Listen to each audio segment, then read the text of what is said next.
halftime on ABC. The Mandalorian Season 3 trailer debuted. This is the official trailer. What we saw before were, I guess, branded teasers or first looks or whatever it was. But this was the official trailer for Mandalorian Season 3.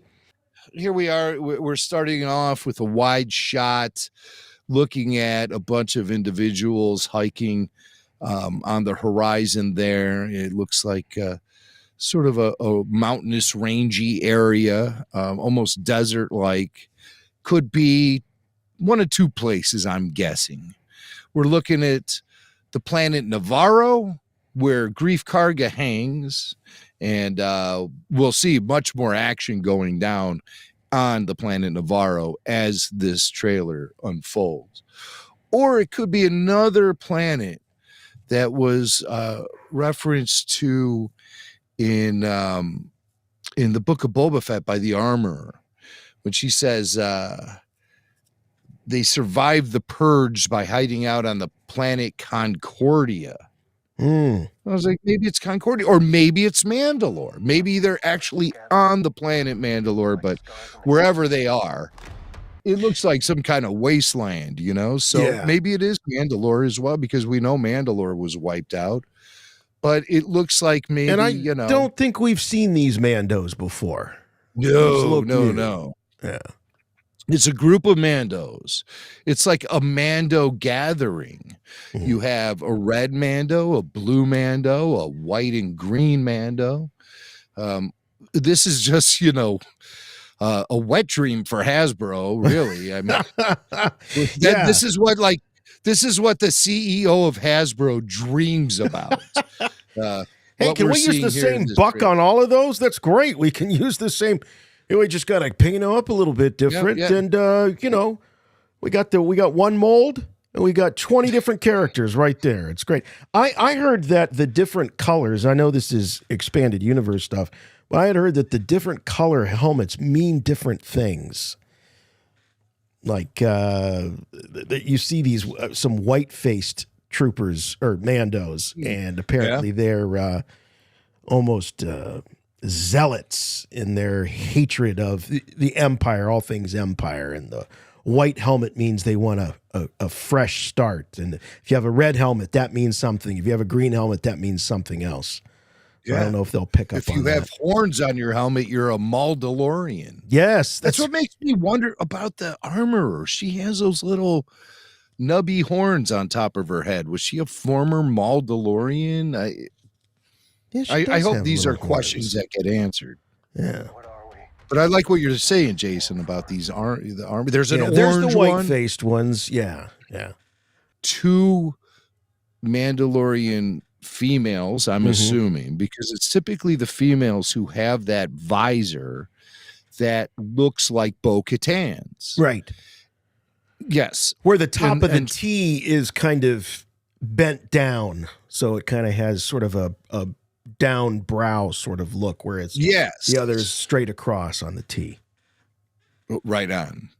So very different looking. And there's two of them there with the white helmets, like you were talking about, Jason. Yeah. That's news to me.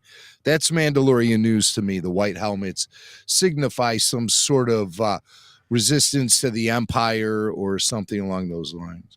And then a really cool orange helmeted Mandalorian standing there in front of Din Djarin, who's emerging from what looks like a cave. And so this has a lot of thoughts racing through my head, because we know that season 2 ended with Din with the Darksaber, and now he has been challenged for the Darksaber by that big Mandalorian that hangs out with the armor. That's voiced by Jon Favreau. Oh, Vizsla. Is he Paz Vizsla? Paz Vizsla. Is that absolutely right. Paz. Yes. Paz. His brother was Pez, who went on to have an incredible career in the candy and confectionery industry. Pez Vizsla. So Pez and Paz, and Din, he has the Darksaber. So he's now used it in battle. It seems like he's becoming more comfortable being the owner of the Darksaber. And so this is something I've been wondering since the end of season 2 of The Mandalorian does his ownership of the Darksaber immediately put him in a place of leadership for Mandalorian survivors? Is he going to use this as a clout device? Is he going to be gathering up other Mandalorians? And from the way this trailer is immediately reintroducing us to Din Djarin, we're seeing him surrounded by other Mandalorians. It looks like he's coming out like they were standing guard for him.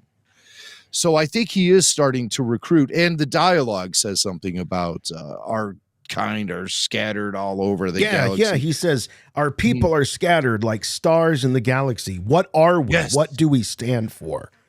Right. And so he wants, I guess he's looking for some Mando camaraderie here with these other, building his own tribe and still adhering to the way, and maybe trying to win back the favor of the armor. See, that's what I think. I think he's going to have, now that he's got Grogu. By the way, I just have to bring this up. A good friend of mine who did not watch Book of Boba Fett, but has watched Mandalorian pretty religiously. He texted me after the trailer aired, and he said, "How is Baby Yoda back with Mando?" Oh boy, here come the questions. Well, and you I snooze, said, you lose, pal, yeah, that's right. I said, dude, it's only 2 episodes. Just watch them. I'll give you the episode numbers. You got Disney Plus. Watch them. It'll explain it all. No. He has to earn those. He has to earn those. He has to sit through the first 4 episodes of Book of Boba Fett before he gets to drink the sweet nectar of Mando's return in those final episodes. No. You can't just waltz in there. No shortcuts. Like you own the place and sit there. No. You got to see some Mando in the back of the tank. You have to go through all the stuff we went through. You got to see some Vespa chases through the town of Mos Espa. You have to deal with David Pasquesi as the Major Domo with his flourishes. Oh, yeah. All of his flourishing that he does when I've never seen a character on screen flourish more than this. Hold on, you weren't does. on camera. I want to see everybody that was watching the video. I want to see. Here's Mac doing his flourishes. It's very Luthen too. There's a lot of flourishing. He's a lot of flourishing. Oh no, Luthen can't hold a candle to what the Major Domo does in the flourishing department. He's the king of all flourishing. And then that's what I wanted to do is freeze frame on that beautiful Naboo starfighter. What a sweet looking ride that is for Mando.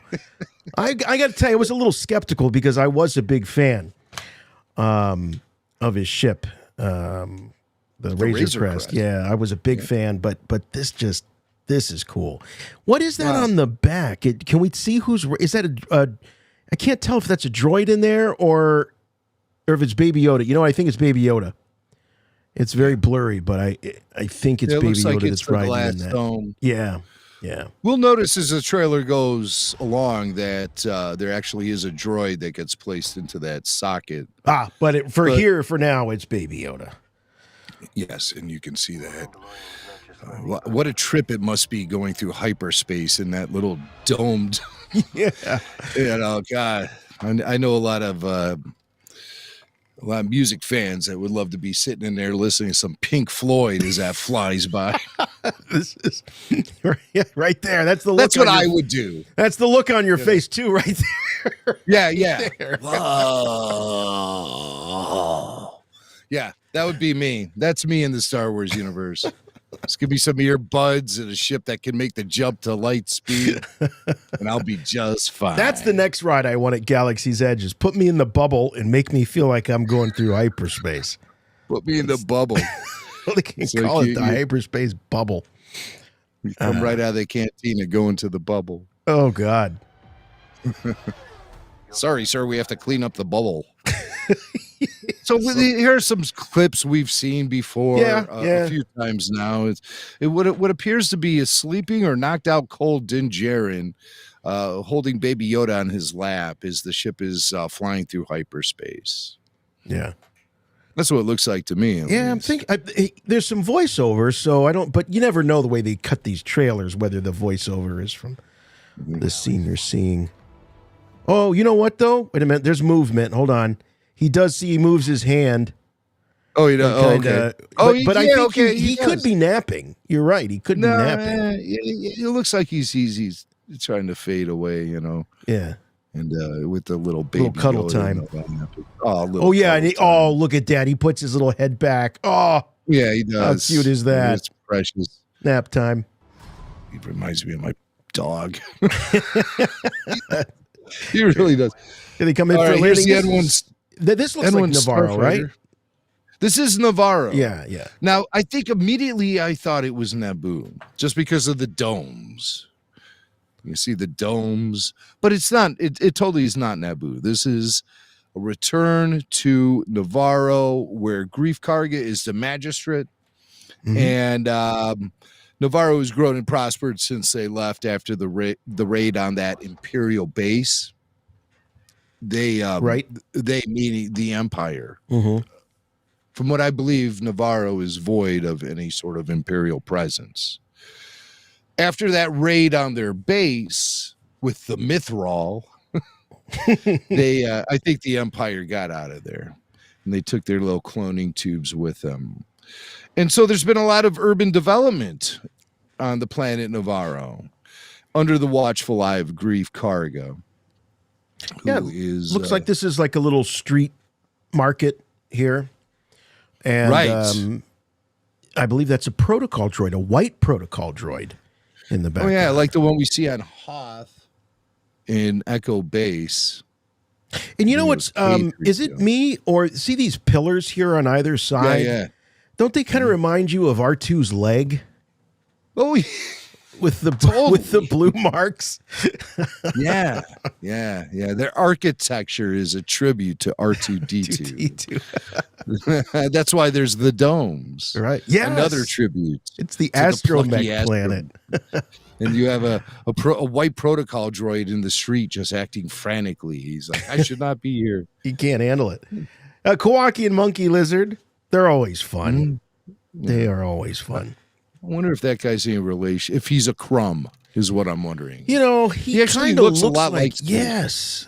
The coloring is there. The little kind of reddish brown tuft of hair. I'd recognize that signature Crumb look anywhere.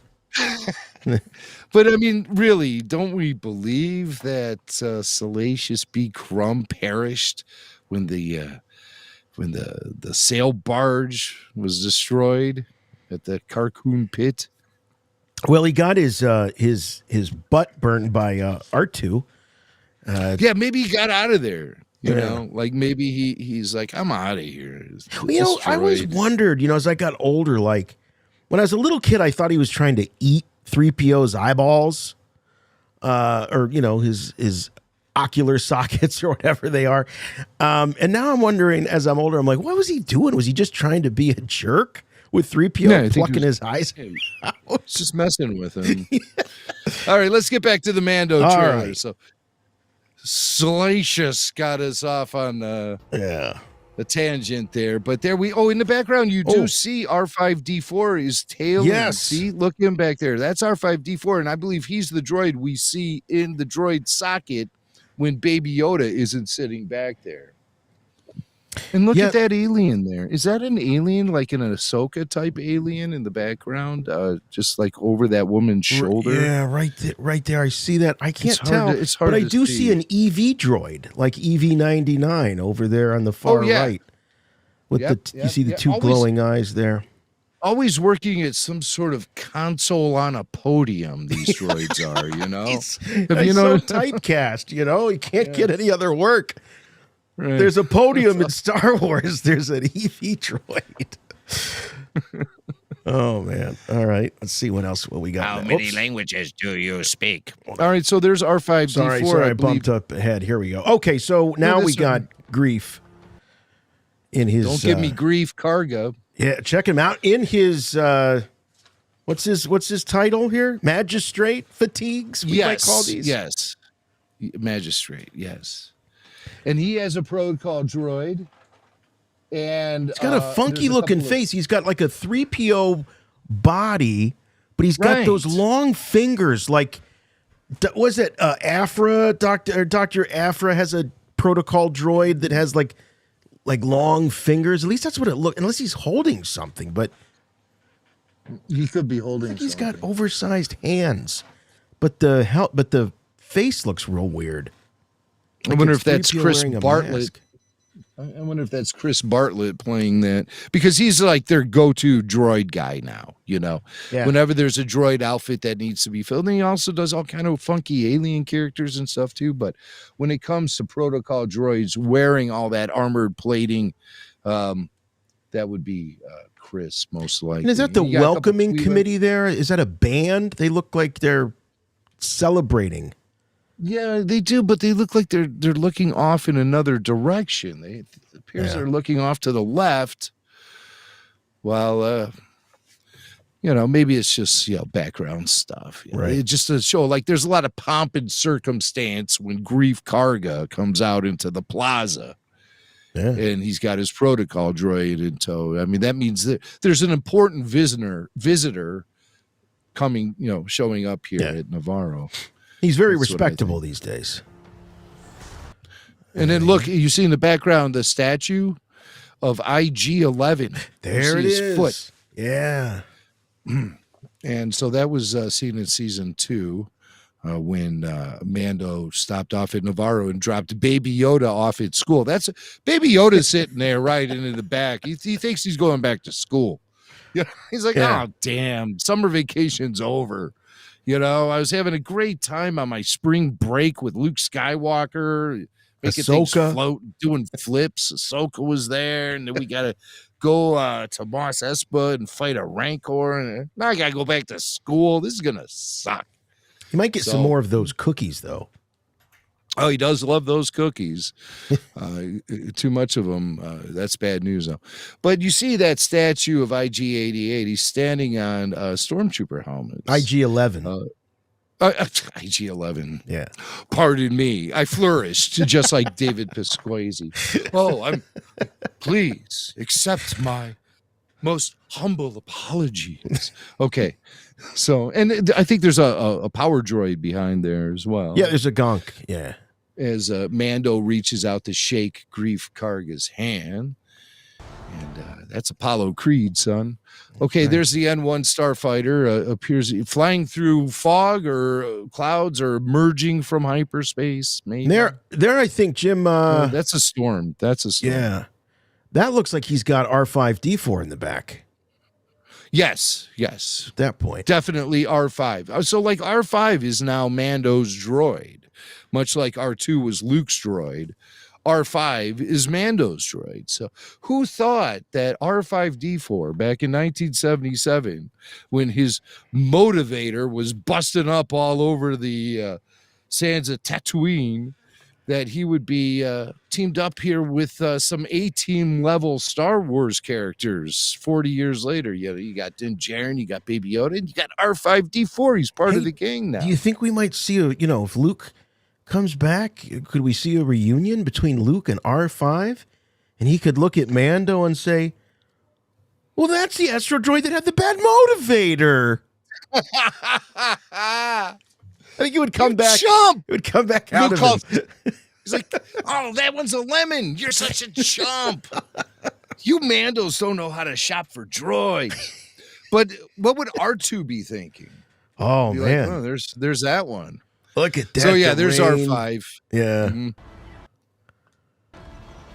Ooh, that's going to be a bumpy landing. All right, now we got the armorer, and she's forging something. She's got the molten Beskar. Molten Beskar. That's a good name for a band. We are Molten Beskar. And we're gonna rock. So but it looks like she's got a big project underway here. This isn't just, melting a couple of little bars. She's got a whole cauldron filled of Beskar there. Yeah. And so she has some confrontation with the Mandalorian here where they, try to clear the air maybe a little bit, or he tells her he's going to the planet Mandalore. Yeah. Yeah. He's like, I'll prove to you. Because, okay, so if I remember correctly, and I scribbled down some notes here because I went back and reviewed some of those Book of Boba Fett episodes recently that featured the Mandalorian. And I watched the episodes prior to them so I could earn my way. That's how you have to do Every it. time. You have to prove yourself. Every time. Yeah. Every time. But the armor said the only way Din could clear his name is and clear his sins, I guess, to pay penance. And he has to go to the sacred waters beneath the surface of the planet Mandalore. Specifically, the living waters under the mines of Mandalore. Go there. And that's where you will be cleansed of sin. So I guess that's where we're going. That's where we're going. Three, So I think he, if I could just take a guess here, I think Mando's mission, I think he's going to have it's going to be a two-parter. The first thing that he's going to do is, cleanse himself, become, a fully baptized or whatever expression it is, Yes. Mando again. And then he's got to deal with this Darksaber because he's a reluctant carrier of this Darksaber. He doesn't want it. Doesn't want the responsibility. I don't know. He may have evolved because we see he has followers. I believe that's what we. You think those are followers that he has? Yes. In the beginning? Okay. I believe that those two with the night owl masks, the white helmets, and the orange helmet. I believe they were standing guard over him. He might be using them, conducting Mandalorian business. Well, and I don't mean in a bad way, but do you think he wants it? Do you think all of a sudden he's going to wake up and say, I got it. I might as well use it.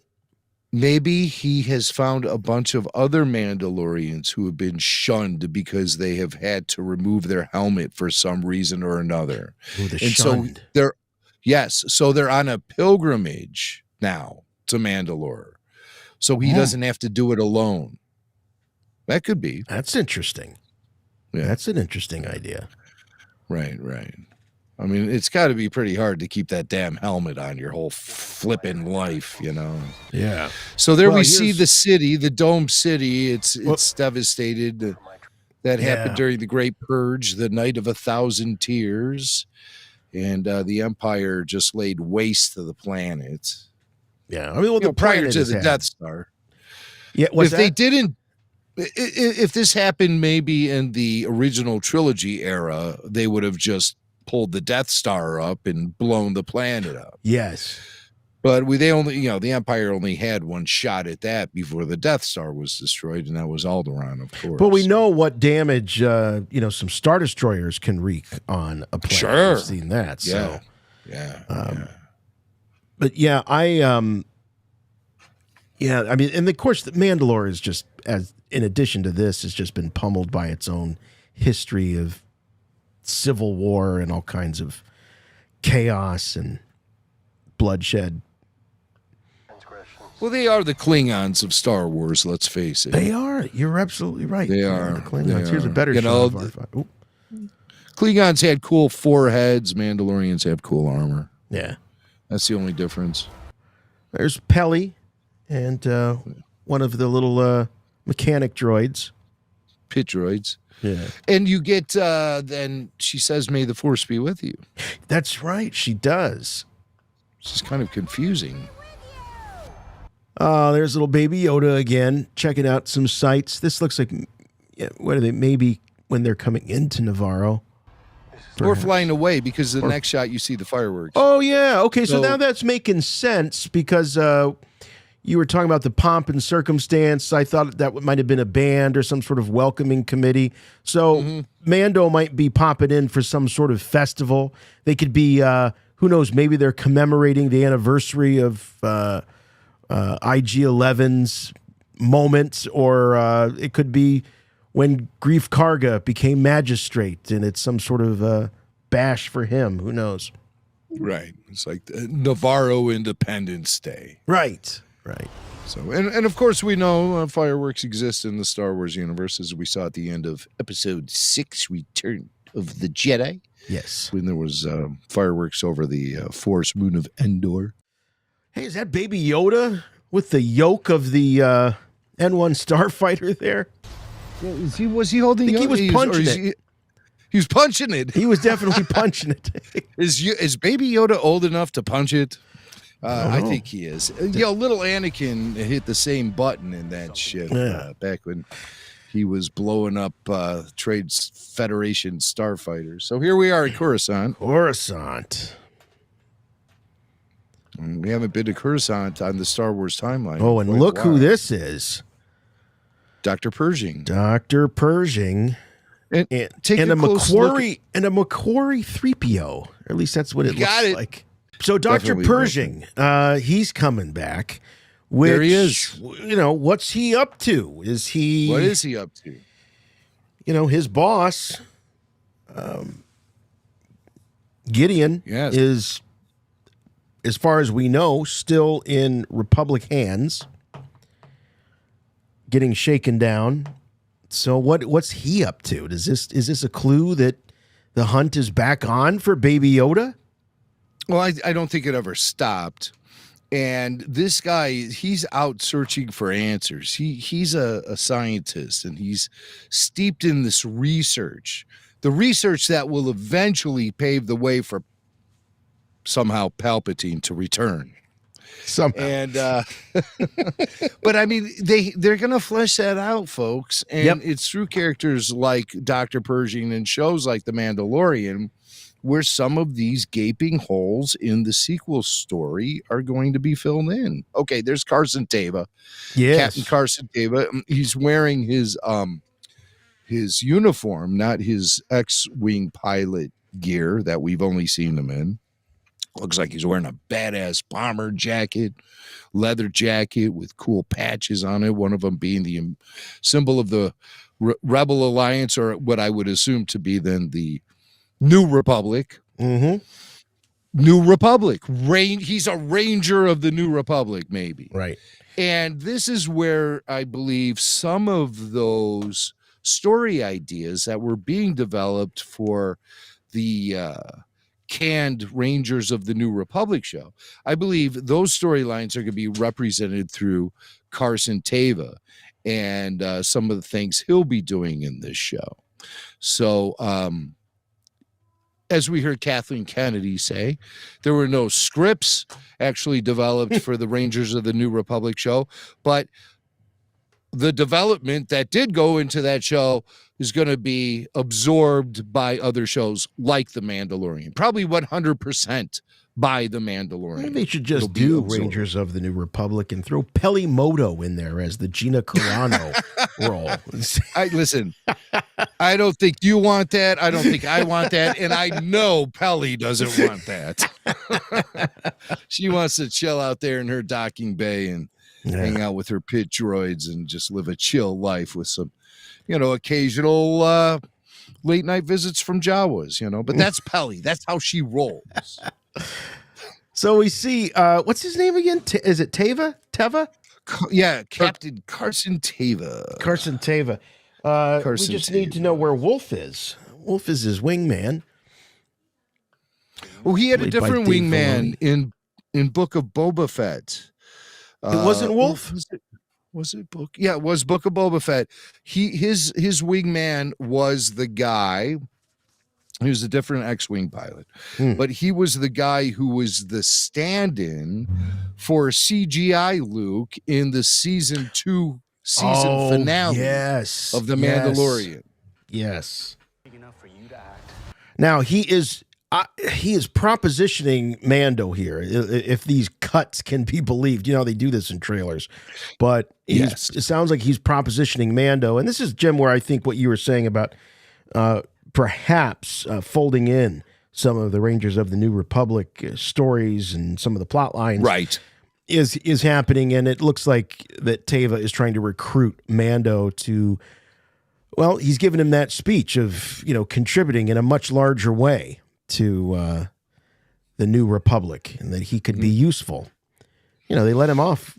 You know, they didn't give him those speeding tickets that they could have written him up with a couple of times. And then he holds up a gloved hand and says, "Join me," and together. Right. Now, what are we looking at here? Is this a cave of some sort? All right, recall what the armor told Din he had to do to reconcile his sin of removing his helmet. The armor said the only way Din could clear his sins is to go to the living waters under the mines of Mandalore. So I think we might be seeing some underground access to those caves here, or maybe the mines themselves. The deserted mines of Mandalore. Maybe he could just tell the armorer that he went there. It's like, oh yeah, I went there. It was wild how do you place. prove it? Yeah, how do you prove it? Something special must happen. Yeah. Maybe that's those fireworks we see at the end. Maybe that's what happens. Go to the mines of Mandalore. Oh, wait a minute. Yeah, he's washing his helmet off here, it looks like maybe. No, I don't believe so. I believe he's pulling up a Mandalorian helmet from the ashes the ashes. Yep, you're right. It's not water. Of their planet. I thought it was water. It's sand and dirt and years. Gets everywhere. Yeah. That's what Anakin said. Yeah. Yeah, so he's doing a little archaeological digging here and seeing the remnants of the war, the purge, all of that. Maybe it's his old helmet. Oh, I can't believe I found it. Here it is. Wow. I remember this helmet. It still fits. Yep. It has an odd T-shaped visor. It does. So this is, I don't know. I don't want to say prehistoric. That's the damage. Yeah. But it's, the T parts at the top kind of, there's a little cutaway in there. That you don't normally see. So I don't know if that's a result of it rotting away in these wastes, or if it's actually a new kind of T-visor we're seeing here for the first time. Okay, now we're really getting to the meat here. Right. So Baby Yoda looks like he's having a flashback. Yeah, why do you think he's having a flashback? Well, because there's this sort of like atmosphere around his head. Right. Yeah. But could that be that little egg thing he floats around in? Maybe. I don't know. Or is that an effect?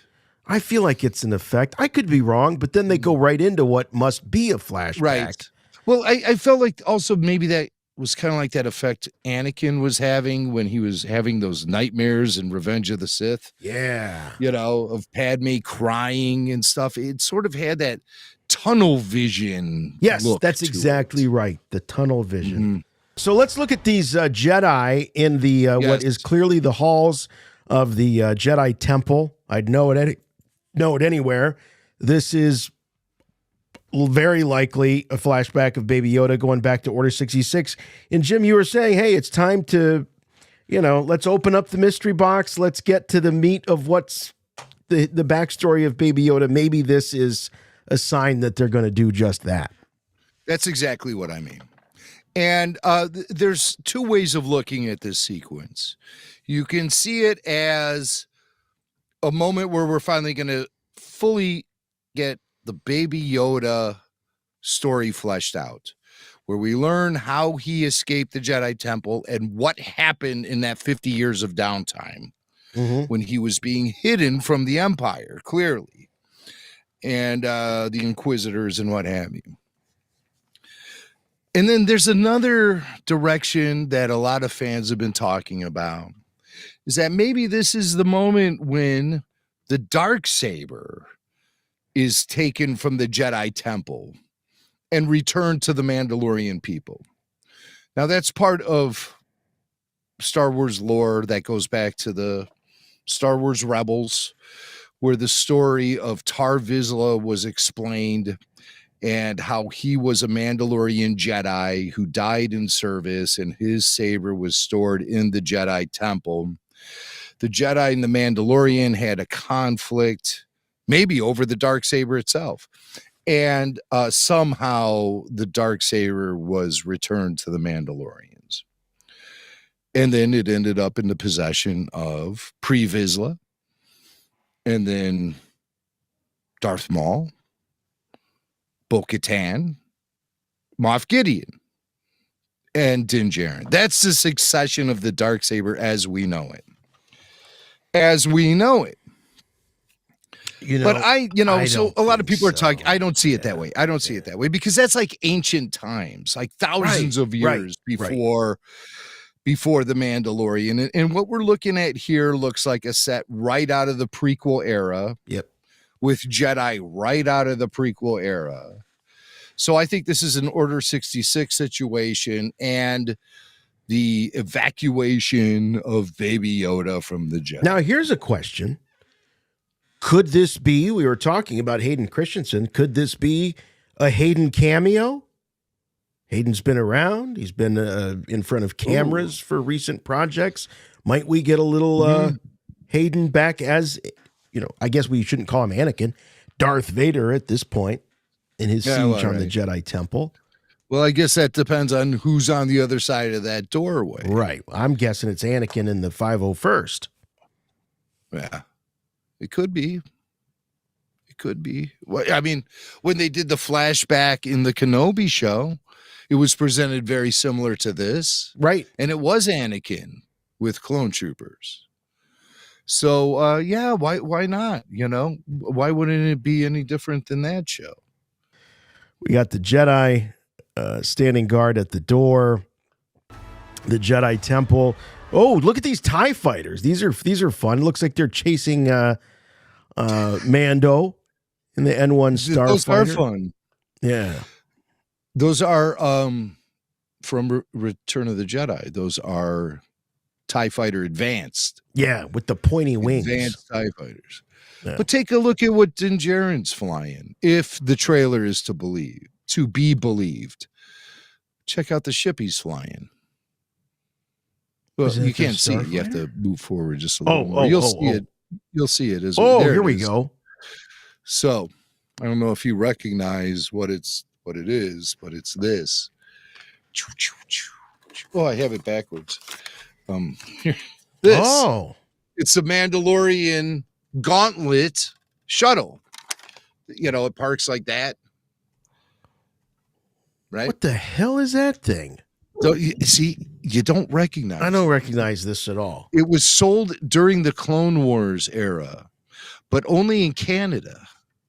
And it's a Mandalorian shuttle. And you can see that the thing opens up and this was a Hasbro item, right? Yeah, you put all the Mandalorians in there. And so this was part of the Clone Wars line. And off they go. Swish. Hasbro Clone Wars line sold only in Canada. And then when it parks, the ships go, the wings go up. That's like that. very cool. That's very cool. We've seen this a few times in The Mandalorian, associated with Bo-Katan. So she's riding one of those. I think so. Huh. Yeah. Sweet. Yeah, so that's kind of fun. Wish I had Mandalorian to put it in the thing, I don't. No Mandalorian figure? Not enough to fill the ship. All right, well, there it is. There's that Mandalorian transport. Yes, the Gauntlet. The Gauntlet. Yeah, baby. Yeah, things getting intense here. Oh, he's pretty cool looking. This looks like I think they're at a bar here. I think that's Daft Punk. No? Is it? It's not. It's a droid. It's a cool droid. A droid we've never seen before. Serving up Mando in a bar filled with nothing else. It's a droid bar. Oh my God. R2's. I'm sorry. Droids. I thought it was just a regular bar. I don't know how I got in here. It's Have you noticed everyone here other than us are droids? Oh no, we're in one of those places. Well, we are. Yeah, and you even see that Macquarie 3PO back there. Yeah, the Macquarie 3PO. Look at that. You've got that RA7 protocol droid. The black one. The special for the night is Valvoline. And everyone's having a good old time there. But I love the battle droids. Look at them. They're all like veterans of the Clone Wars, just tipping some back. They're back there. They're like the two old guys from the Muppet Show. They're just sitting in the back busting balls. Right. making fun of everybody. Now, wait a minute. Okay, you know that real bizarre looking droid on the in A New Hope on the sand crawler, and I remember as a kid thinking he looked like a clown, like he had a big wild smile on his face. Yeah. You know which one I'm talking about? He's back there in the background. Oh yeah, CZ. Is that CZ? Yeah, he could also be seen walking the streets of Mos Eisley after Luke buys or sells his land speeder to Wee Eisley. As a little kid, his face always freaked me out on the sand crawler. Yeah. There was always something about the way the shape was, the shape of the face and stuff. I almost felt like it was based on some like discarded Darth Vader concept mask. Yeah, somebody had created, and George went, "No, let's paint him white and make him a droid." He looks like he's almost laughing. It's a weird look. Or slightly duck-billed. In the film, in A New Hope, when that droid is seen walking the streets during that sequence where Luke is selling his land speeder, it's played by Anthony Daniels. That's Anthony Daniels. He still couldn't sit down. He still couldn't sit. Yeah, right. It's nice to see a blue astromech here. I know it's obviously not R2, but nice to see the blue astromech nonetheless. Yeah. That's again Hasbro foaming at the mouth. Oh yeah, seeing all of these. You're droids a sucker here. for astromech droids. I know that. You collect all the astromechs. I love my astromechs. You know me. I do. Boy, did you see that look they all give? They all look at it once. That's the look I got when I walked into a bar one time, right there like that. What's he doing here? Yeah. These are Death Watch Mandos right here. Children of the Watch. Yeah. Right. So obviously their ties to Death Watch are probably solid. Yes. Children of the Watch. It was it was the Death Watch that saved Din. Right. When he was a young his sect or his denomination of the Mando faith is definitely a branch off of the Death Watch. That's a pretty cool shot right there. I mean, that's the stuff you talk about dreams, for if you're a big Mandalorian buff, this kind of stuff in live action is pretty crazy. Dream come true. Look at that. Looks There's like Paz Vizsla with his heavy gun. Navarro. Here they're in the city square of Navarro, where we earlier saw Grief Karga greeting Din, and that statue of IG-11 is gone. Oh, it's been destroyed. All you see is just the base of it with the stormtrooper helmets. Right. But you could see where it's missing. There's like rebar sticking up. Right. Oh, man, that's sad. Oh, that's fun. Got a little Mando grapple action here. Little Mando grapple. Who's standing there? That wasn't Fennec Shand, was it? Or that was another Mandalorian? That's another Mandalorian. They're taking a blaster to the back of this. Is this not a Nikto? I always get these guys confused. What are these guys right here? That's a Nikto. Oh, that's a Nikto. Okay. Yeah, he looks like he's seen better days. I wonder if we will see Fennec Shand show up in this season of Mandalorian. I think unlikely. I always like seeing Fennec Shand. Well, yeah, but I just don't see her fit in. A couple of Babu Fricks. Oh, yeah. The freaks. Hey. Love it. There's two of them. Now there are two of them. Hey, you think we'll see Boba Fett show up in any of this? I mean, Mando crashed his party. Will Boba crash Mando? I would like to see it, actually. I like when they're together. I love, Boba didn't necessarily do it for me 100% on his own, but I do like him hanging with Mando. I do like him and Fennec and Mando together. Oh, here, I think they're back in that cave that you were talking about, going for the living waters, maybe coming out of the living waters. Oh, look at this dude. He means business. Got a creature of the week here. Look at that. It looks very kind of caveman-y, land of the lost sort of vibes. Does he have 4 eyes? Looks like 4 eyes. Looks like a 4-eyed Rancor. So I mean, this is probably something we see in the very first episode of the season. We've been led to believe by some people that everything we see in this trailer is from the first 2 episodes. And we've been told that by, people who may or may not be in the know. Yeah. So they're and I holding believe back. it, based on past performance of the way the marketing for the Mandalorian rolls out. I would believe that. Now, based on the way Andor rolled out, where in the very first trailer, we were seeing stuff from the last episode of the season. Mhm. That's uncommon with Star Wars. And definitely with the Favreau verse. This is the way. Oh, Baby Yoda showing that creature of the week, who's boss. Right, yeah. There he is. He's I'll show doing you the baby who hand thing. Where's the loincloth around here? I'll show you. So Mandalorian There it season 3 is. coming March 1st. The RFR after show will be that night, and then the Bad Batch after shows will shift to Thursday nights. And the weekly RFR will be put on ice for the month of March, unless, of course, there's some huge news that requires us to produce a special report. Other news of significant value will be covered on either of those 2 after shows if necessary. Yeah.